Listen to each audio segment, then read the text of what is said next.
I'm not sure if any of you have actually played any formal sports, maybe when you were younger, or maybe you are younger. I know we have a couple that are in sports now, entering. And in my very humble opinion, the absolute worst part of being in any kind of athletic, maybe team event, I guess, specifically, is the summertime right before the season starts, when you start to practice. Because there's this section of the training that people call conditioning. And as we all know, the conditioning is the absolute worst. So I played soccer a lot growing up, and I loved soccer. I loved running around, kicking the ball, knocking people over, taking things, scoring goals, doing whatever. Like, that was cool. But I wasn't a runner. Like, I ran a ton, but I only liked to run with a purpose, which is more than just like get from here to there faster. Like, I had to get there faster to get the ball, to be able to steal it and, score. That was the point. Or stop them from scoring. So during conditioning, you just run a lot for a really long time. And if you're in, say, football, you might run with weights and be pushing stuff, or if you play any other sport, you're doing that. You're just running a lot. Working hard, maybe lifting weights, whatever it is, but it's not really the thing that you want to be doing, it's the thing you have to do to get ready for the thing you're going to do, because no one wants to be on the soccer field and run and get exhausted before they can even get to the ball and pass out. You have to be in shape. And I remember during these conditioning times, we all kind of knew there was a reason for this, but we also all sort of hated our coaches because they made us do it. It was really? Another one? Another lap? We have to keep going? You want us to go, now you're yelling at us because we're not going fast enough? Then the coach has to motivate and kind of force, and they're really putting you through a lot of pain that you don't necessarily want to go through as a coach. And the pain that they put on their team is for a purpose, and it's for a reason, but when you're in the middle of it, you kind of just want to give up, and you really are debating whether or not it's even worth it to be on the team. Do I really want to play again this year, or can I get some time back and play video games or something at home? There's no conditioning involved in that.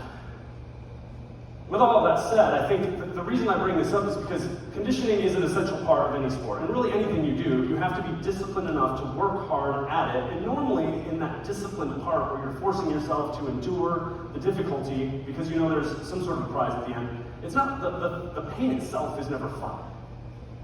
And in this text today, we see that the disciples specifically put in multiple situations that are pretty awkward, difficult, and tiring for them. And Jesus does this to them.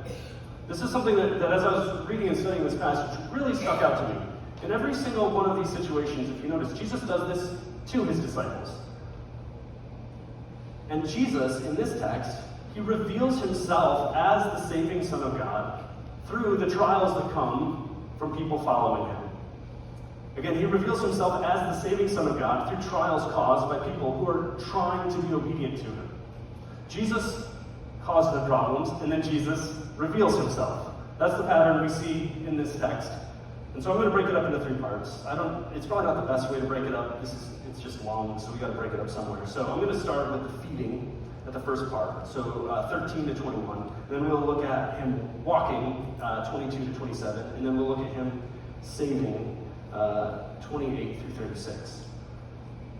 So if we start with verse 13, in this passage, we see that Jesus hears something, and because of that, he does something. And so this is alluding to the text that Nathan preached a couple weeks ago, where Jesus is finding out that Herod the Tetrarch heard about the fame of Jesus, and he said to his servants, "This is John the Baptist. He has been raised from the dead. That is why these miraculous powers are at work in him." And then Matthew does a little flashback for us to fill in a little bit of history. And Matthew tells us that the reason that Herod said this is because Herod put John to death for John's faithfulness to God. And so here, in this text, we find out, as a flashback to verses 1 and 2 of chapter 14, that Jesus has heard now that he's caught the attention of Herod.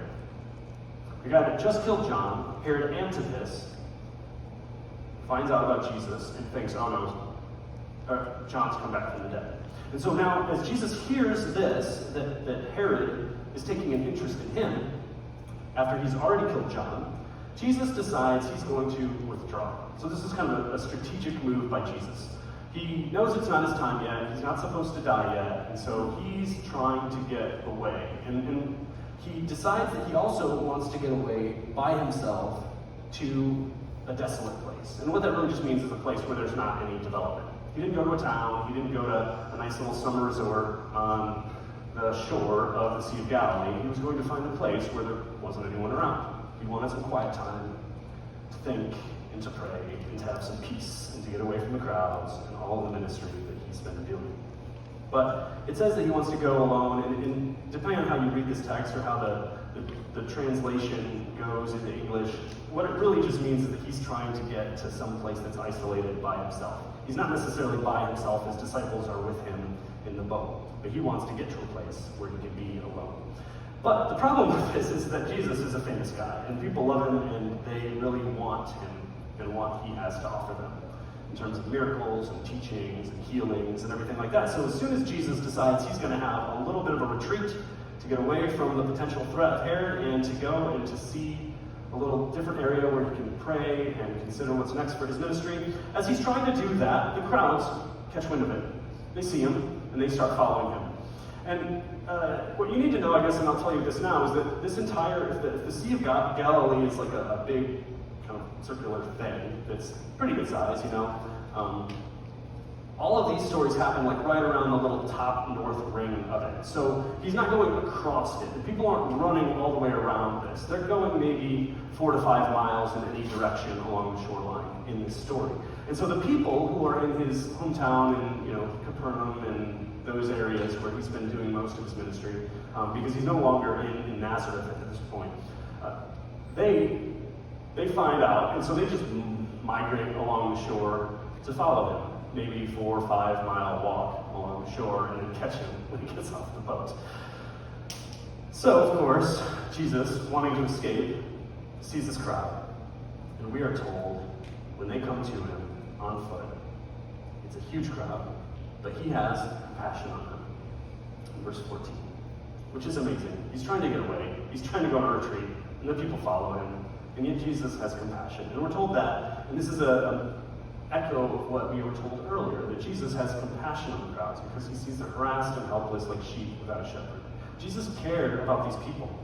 And so although he was trying to get away from them, he still had compassion on them. And so he's doing healings, he's among the crowds, and we'll see this here and at the end. He's not like some elite who separates himself and acts like he's better and must keep a distance from like the unwashed mobs. No, he's among them, he's healing them, he's caring for them, and Matthew specifically calls out here the healings, not teachings this time around. But then, as this is going on, and the disciples and Jesus are trying to be on the retreat, and the crowds come to get them, the day gets long, it starts to get towards nighttime, the sun's going to set soon, and the disciples are very logical, rational, normal human beings. And they think, we're all out here, basically, in this desolate place. And by desolate, it's not a desert. You're not supposed to, we're told there's grass there, so we're not supposed to think of this as like they're going to starve, it's dry, or anything like that. The people will be fine. The disciples are just saying, send them home. Like, get them out of here. They need to go get food. Like, we're miles away from town. Let's have them all go back. We're not just going to all camp out here through the night. And so, the disciples say this. It makes a lot of sense. You would think that Jesus would agree and send the group home several miles to go get food and sleep in their own beds for the night. But Jesus doesn't. He creates a dilemma. Look at that. He creates a problem for the disciples. And Jesus looks at them in verse 16. He says, they don't need to go away. You give them something to eat. Which, I don't know, if you're a disciple in this situation, again, this is super awkward. Jesus is telling you to do something that you don't know how to do. You literally have no idea what he's talking about. This is the first kind of feeding miracle that he's going to do. And so if you put yourself in their shoes, they're just like, wait, why? What is going on here? Because Jesus doesn't want to send the crowds off. He cares for them, and he wants to show that he's going to provide for them. He wants to have a big family meal together with this multitude. And so the disciples, he also wants to get used to being in leadership roles and providing for a crowd. So he tells the disciples, you do it, you figure it out. And of course, there's more details in the other Gospels if you want to look them up. But basically the disciples are running around looking and they find a little kid. We're not told about the kid here at all or anything, but they got a little bit of food. 5 loaves, 2 fish. Maybe they could feed a couple dozen people or something with this food at most. A little snack. And yet, that's all they found. Again, they have a dilemma. What are we going to do? They bring it all to Jesus, and they tell Jesus, this is all we've got. And he says, okay, bring it to me. That's fine. And then he tells everybody to sit down. This isn't just a snack he's handing out. Again, Jesus wants a family meal. And the situation is interesting because they have the 5 loaves, they have the 2 fish. He brings it down, he has them all sit down, and he basically goes through all of the kind of rituals or routine of a standard family meal at that time in a Jewish household. He takes them, he looks up to heaven as if he were the father or the patriarch of a little family sitting around a table, and he says a blessing. He prays, he thanks God, and you can look it up, there are standard blessings, but basically he's just praising God for the provision of this tiny little meal for this massive crowd. And then we don't know what happens. He starts to break it up. He has the people sit down, they're going to be there for a while, and then he has his disciples take the stuff. And we don't know how this works. It's obviously miraculous, and any attempt to avoid that just doesn't do justice to the text. Matthew clearly wants us to see that this is a miraculous event. We don't know. Somehow, as he's breaking, as he's handing, bread is multiplying, it's getting out, it's going to the disciples. The disciples are distributing all of this food to this crowd. Amazingly. Some kind of blessing from God distributed through the disciples to all the people so that they all eat and they're satisfied. And then after they're satisfied, the disciples go around, and I don't know if each disciple had their own basket or how this worked, but then they went around to grab the leftover food. Because there was so much food that they thought they should collect the leftovers. And they do. And they have 12 baskets.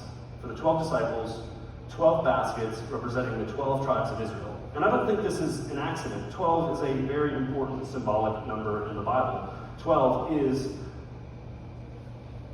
the symbolic number for all of God's people, and especially for Israel. And all of these miracles right here are taking place within lands where the Jews had settled. He's doing this among a Jewish audience. He's going to transition out of his ministry to the Jewish audience next time, and we'll also see that in the feeding of the 4,000, he's probably primarily with non-Jews. But here, feeding 5,000 people, there's 12 baskets left over, showing that God has an abundant provision enough for all of his people. And again, the 5,000, we're told, are just men, not including women and children. So there's probably at least 3 to 4 times, if not more, people that were fed miraculously in this situation.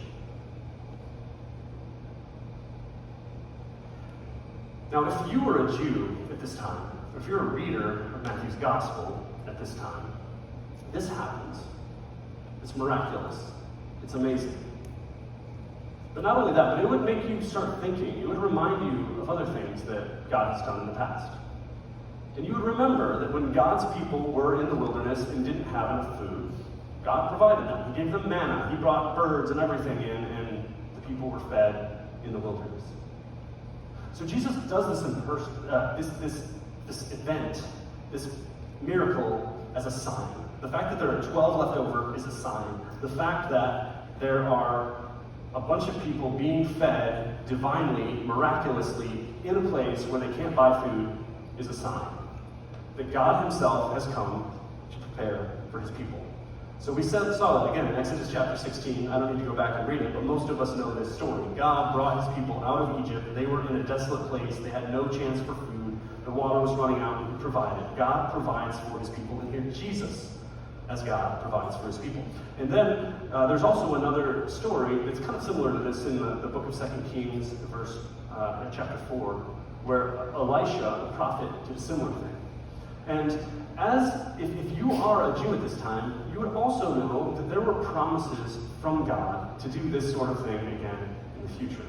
In the book of Isaiah, chapter 25 and verse 6, Isaiah says, and I'll just read one little section of this, and this is a prophecy about when God's Messiah will come, when God is going to make all things right, when death will have no existence anymore, when this eternal kingdom of the Messiah, God, will come and make all things right. And in the midst of it, it says, on this mountain the Lord of hosts will make for all peoples a feast of rich foods, a feast of well-aged wine, and of rich food full of marrow, of aged wine well refined.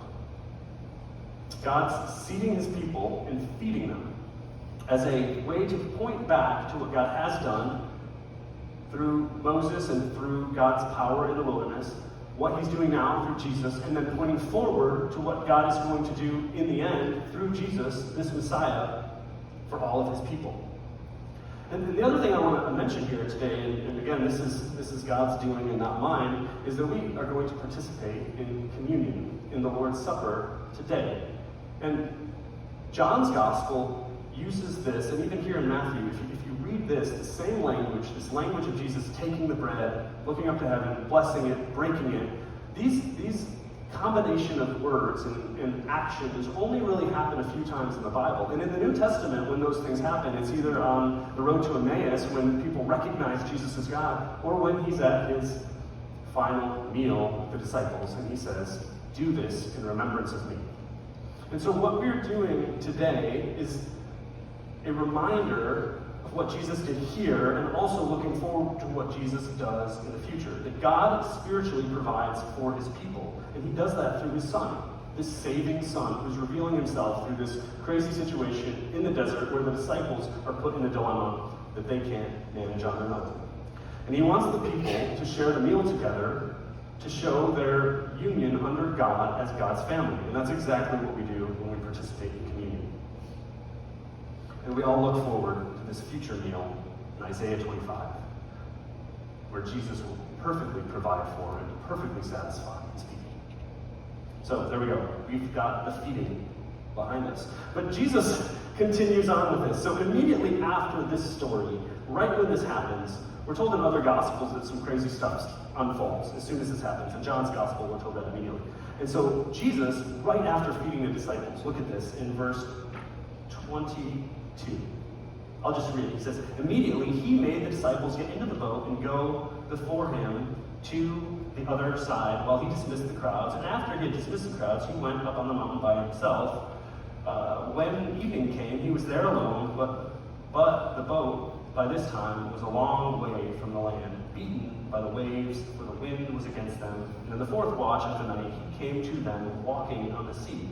But when the disciples saw him walking on the sea, they were terrified and said, "It is a ghost!" And they cried out in fear. But immediately Jesus spoke to them, saying, "Take heart, it is I. Do not be afraid." So notice he feeds them. The crowds are satisfied. They have tons of food left over. But immediately Jesus tells the disciples, he commands them, he makes them, depending on how your translation reads, he's getting them out of there. Get in the boat, get out of here. Go back. Go to the other side, go to a different place. Again, we need to look at the other Gospels. If you look at John's Gospel, the reason for this, is because the people see Jesus feed them, and they want to make him king right now. And we've seen that Jesus is retreating. He's trying to avoid being made a king, made a political leader on purpose. And right here, the people want to do it. So Jesus hurries, so his disciples don't get any ideas, and tells them, get out of there. And then Jesus gets in this big argument with the crowd, and Matthew just tells us that he dismisses them. He, in some way, escapes from them. He gets away from them. They all decide they're going to go home, and he makes it by himself up on a mountain. And he goes to that mountain and finally gets the quiet time that he had been planning on. He finally gets the alone time where he can pray and try to figure out what's next for his ministry, now that not only the religious leaders, but the political leaders are taking an interest in him. And so, he's up on that mountain praying. And we say, and if you read the ESV, it says, when evening came, towards the end of verse 23. You could also translate that to mean when it was really late. Like when it got late, like much later. So it was already evening when he was beginning to do the feeding. The people must be walking home in the dark or something, and Jesus is up on the mountain in the dark, and he's made his disciples go out to sea in the dark. He's up on that mountain for a long time that night, praying for hours and hours when it's late. And we're told later that it was the fourth watch of the night. And for those of you who don't measure your nights by watches, that is from about 3 to 6 a.m. So we're talking really, really early morning. Jesus finally decides to take a break from his all-night prayer. And while this is going on, again, think, if you're the disciples during this situation, Jesus just fed a bunch of people, you did all this stuff, and then he tells you to get out and go and cross. But as he's off by himself enjoying his nice time alone praying, they are out all night long in a boat fighting for their lives. We're told that there are strong winds. Jesus created, again, another dilemma for his disciples. They probably wouldn't have gotten in the boat in the middle of the night. Well, I mean, what? Just wait till morning. I mean, they just ate. They could probably sleep. Maybe they could sleep on the boat, dock to shore, whatever. But he made them get in the water and told them to go somewhere else. He created another problem. And they didn't get very far, we're told, but they're somehow driven out far enough from land that they're terrified and they're fighting. And in the way that this reads, they're basically being assaulted by the water, fighting strong winds, harassed by waves, almost as if the wind and the waves have a mind of their own. And back then, they probably thought there's some sort of a demonic, evil force here bringing down pressure on us. And often people have looked at this story and seen the 12 disciples in a boat, in a hard situation, and seen this as a nice picture of the church, out struggling in a situation that Jesus creates for them. And I think that that's a good way for us to look at this. They're out deep. They're fighting strong winds. They're harassed by waves. They're fighting. They want to obey. They want to be faithful. They could just get up and give up and go back to the other side or wherever the winds are pushing them. But they don't. They keep going all night long, fighting. They're wet. They're tired, trying to be faithful and failing at it. And Jesus is nowhere to be seen.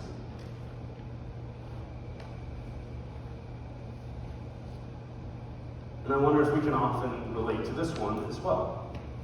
We're trying to be faithful. We're trying to do what Jesus told us. And it's not working out. They're doing exactly what he said, and they think they're going to die. And then the weirdest thing happens. Jesus comes down from the mountain, apparently, and he comes walking across the water, which is also just really weird. I mean, if you think of this story, like, why? And if you're them, and you're in the middle of this, and you think there's some demonic forces or something crazy, like the waves are like they've never seen, the winds, like they can't even get anywhere, and they're fighting, and then a thing appears, and they think it's a ghost. They scream, they go, "What is this thing?" Crazy. I mean, it would be crazy if this happened. If I saw someone walking at me in the middle of a storm off of Lake Michigan, I would be terrified. And that's exactly what happens to them. It's a ghost! But then, of course, it's just Jesus, for some reason, walking on the water. And Jesus says, "Take courage. It's me. Calm down. Don't be afraid." But let's look at this a little closer. He literally says, "Have courage. I am. Don't fear." Have courage. I am. Don't fear. That's important. He's telling them to have courage. And then Jesus says, literally, "I am. It's me. I am. I am." The same exact thing that God said to Moses when Moses asked, "Who should I tell the people of Israel that you are?" Now, he might have said "I am" in Greek or some other way that was similar to that, but it's hard for us to read this and see what's going on with Jesus walking on water, telling his people not to be afraid, and not understanding, and probably in the disciples' mind, looking back and realizing, he just claimed to be God, like walking on the water. And of course he did. That's exactly what he's doing. He's claiming to be God. He's claiming to be the I am. God says to Moses, "I am who I am." And he says, "Say this to the people of Israel, I am has sent you." And then, of course, he's walking on water, which again is just a bizarre, weirdo thing. Like, why is Jesus doing this? But we're also told in Job chapter 9, verse 8, God alone stretches out the heavens and he tramples on the waves of the sea. Or you can also look at Psalm chapter 77, verses 16 and 19. The psalmist says, "When the waters saw you, O God, when the waters saw you, they were afraid. Indeed, the deep trembled. Your way was through the sea, your path through the great waters, and yet your footprints were unseen. And I could go to several other passages, but the Bible in the Old Testament talks about God as one who walks upon the waters. And so not only is God providing for his people in the wilderness through his Son, he's now walking on water in the middle of a crazy storm. The storm is terrifying, afraid. And we're told that weather is afraid of God. Jesus reveals himself through this insane situation that he puts his disciples in. All right, now let's look at verses 28 through 36. The Savior. And Peter answered him, Lord, if it is you, command me to come out to you on the water. And he said, come. So Peter got out of the boat and walked on the water and came to Jesus. But when he saw the wind, he was afraid and began to sink. He cried out, Lord, save me. Jesus immediately reached out his hand and he took hold of him, saying to him, Oh, you of little faith, why did you doubt? And when they got into the boat, the wind ceased, and those in the boat worshipped him, saying, Truly, you are the Son of God. I'll stop there for now. Jesus saves Peter. He saves the disciples who've been fighting all night in this storm that he put them in the middle of. Notice what Peter's one of those characters that you love, you see yourself in, and you also realize this guy. Like people debate whether or not what Peter did here was a good thing, a bad thing, but I'm quite confident that Jesus was happy with Peter in this situation. Because Peter sees Jesus, and he knows up to this point that Jesus has told the disciples when he commissioned them back in chapter 10, he said, you'll be able to do all the things that I can do. You'll be able to do miracles, you'll be able to cast out demons and heal people and all of that. He told the disciples that. And so Peter, when he sees this situation, he says, according to the ESV here, he says, Lord, if it is you, command me to come to you on the water. Another translation, probably a better translation of this, that some translations have, is it's a conditional sentence that can also be just more easily translated. Lord, since it is you, command me to come out on the water. So Peter at this point knows it's Jesus. He believes, he's not asking if it's Jesus. He's saying, since you can walk on water, and you've told me to be like you, tell me to walk on water. And of course, Jesus says, yeah, come on, get out. He commands him. So this is now, it was an invitation by Peter, but Jesus tells Peter to do it. So again, Peter's getting put into a situation by Jesus, put into a dilemma by Jesus. Peter gets out on the water. He starts to walk towards Jesus miraculously. Just this morning, one of my kids said, how cool would that be? How fun would that be? I don't even know, if you're riding up and down on the waves, or if there's a platform and you kind of walk and you're just really buoyant.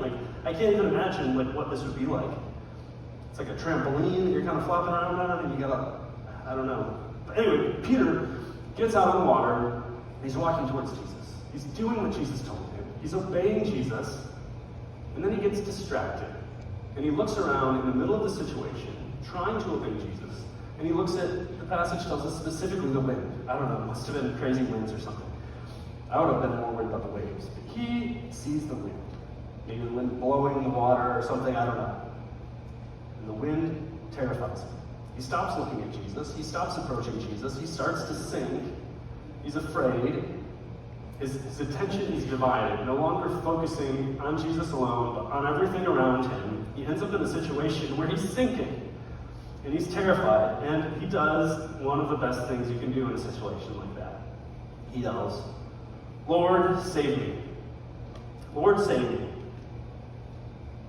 And of course, Jesus created a situation. Jesus wanted him in a situation. And Jesus immediately grabs his hand and helps him. He saves him. Jesus does save him. And yet, Jesus kind of rebukes him a little bit. He says, you got here. You made it so far. You got out of the boat. You did the hard part. You overcame your fears to get in the water. Most people don't even get started. The fear prevents them from going, prevents them from becoming a Christian, from taking a step of faith, from doing what God wants them to do to begin with. Just yesterday, we were out actually in Lake Michigan, swimming off the seawall, like you're not supposed to. And one of my kids was going to jump in the water, and I had the same problem. Just getting up the guts to actually jump is the hardest part. Once you're in and you're swimming and everything, it's fine. Like it doesn't, I mean, you're not really afraid unless you can't swim, I guess. But the act of jumping is normally the big thing. Peter here did the act of jumping and was walking when he lost it. And this is the way I think it often is for us as believers too. I think we can relate to this because we try to follow God, we take a step of faith, we end up in the middle of a situation that we wouldn't have gone into on our own if it weren't for Jesus. And that's when we start to lose our trust. That's when we get distracted by the situation itself, the problems, the pain, the difficulty. And yet, here, Peter calls out to Jesus like he should, and Jesus saves him. And then the most miraculous thing happens. They're together. He's got a hold of him. They walk over, they get back in the boat, and then calm ceases. Wind ceases. Everything is perfect. And as we saw, the only kind of person who can do that with water, with the weather, with the water, with the food, that's God. So the disciples rightly say, truly, you are the Son of God. And they worship him. Notice this, again, like we talked about when we were looking at the Nicene Creed. Only God can be worshipped. The fact that the Holy Spirit sometimes is worshipped without God rebuking people is evidence that the Holy Spirit is God. The fact that Jesus here is worshipped without rebuking his people is evidence that Jesus here is God. And so, Jesus is recognized as something unique, the Son of God. Obviously, the disciples don't have full understanding here. We're going to see them bumble around for a while. They don't understand God's plan. They don't know what Jesus is here to do yet, but they know now. He's unique. He's divine. He's the Son of God in some way, and they're worshiping him, making this confession. But I think something we see from each one of these stories is that Jesus, again, reveals himself repeatedly as the Son of God. He reveals who he is by saving his people, by helping his people to endure, by getting his people through the situations that he puts them in when they're obedient to him. Now, the last little section here, I'll just read this quickly. Starting in verse 34, it says, "And when they had crossed over, they came to land at Gennesaret. And when the men of that place recognized him, they sent around to all that region and brought to him all who were sick and implored him that they might only touch the fringe of his garment. And as many as touched it were made well." This is like the lady who had the continuous bleeding, who just touched the hem of Jesus' garment and was healed. And here we see that there's a lot of those. There's large crowds. Jesus shows up on the other side, and again, this is Gennesaret, so it's just a little bit, he's going back, I guess from your side, he's going back this way along the top of the shore. They cross the water, and they end up just south of the town that he had made his headquarters in Capernaum. So Gennesaret is just right next to Capernaum, just slightly south there on the Sea of Galilee. And the people see him. They notice who he is because he's been around a lot, and they get word out, hey, Jesus is back, bring all the sick people, bring everybody come, Jesus is back. And of course, he loves them, he has compassion on them, he cares for this crowd, and he heals them.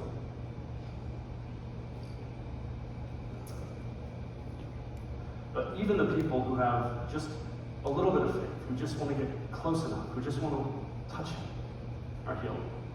And I think this is important because this is something else that Matthew repeatedly says throughout his gospel, and this is what Jesus, through Matthew, wants us to know, is that he isn't a God who just came for the most religious people. He's not a God who just came for the most important people.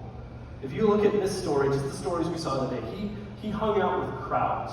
Now, the religious leaders back then would not have done anything that Jesus is doing here, because who knows, these crowds are all touching him, some of them could have been unclean, some of them could have been sinners, they might have been Gentiles, Jesus doesn't care.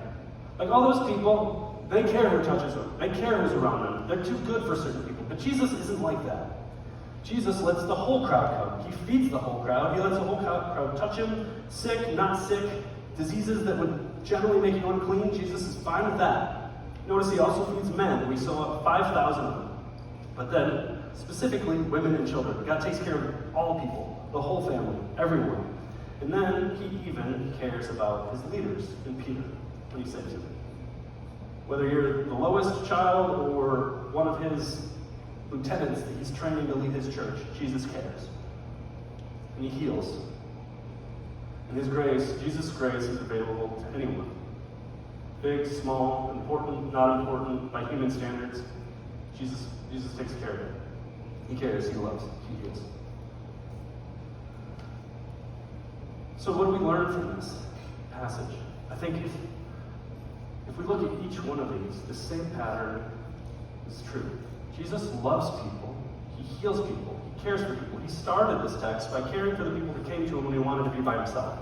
He ends it by caring for all the people, whoever they are, who come to him and you just want to touch him. And yet in the middle we've seen that repeatedly he takes his own people and he puts them in situations that are very, very hard. He expects trials. He causes trials. He puts them in that situation. And yet he saves them even in the midst of those trials. And so like the disciples or like Peter, I think it's easy for us to get distracted by the situations of life that we're in when we try to follow him and we get disillusioned. Like an athlete might with their coach. Like, why? I hate this guy. Like, why is he making me run? I just want to go play the game that I came here to play. As believers, Jesus loves us so much that he puts us into situations so that we have to really trust him. We have to really get to know him better. He doesn't just work everything out perfectly the first time. And he reveals himself even more fully to you as you trust him by faith in the situations he puts you in. And if you're not a Christian here today, or you haven't trusted Jesus for the first time, I hope it's clear to you from this that whoever you are, whatever your background is, Jesus is there to save you too. Just like these people. He doesn't reject people who come to him. No one got rejected. Even the people that just walked up and touched him got healed. And he can do that for you too, if you want him to. He saves really anyone. He's ready to save anyone who comes to him and asks. He just wants to touch him. Please pray with me. Father, I thank you for this day. I thank you for Jesus. We thank you for the salvation that he gives us. We thank you for the ability to know him. And we praise you that even in the midst of knowing him and obeying him, that he cares for us. And he cares for us like you do, like parents who want to discipline their children, like coaches who want to have teams that perform well. We praise you, Father, that you don't just give us everything that we want immediately, but you discipline us, you provide for us, and you want us to know you, and to trust you, and to look for you for salvation. Lord, I pray that you would teach each one of us to trust you this week. And if there is anyone here who does not know Jesus, Father, I pray that you would save them. I pray this in the name of Jesus. Amen.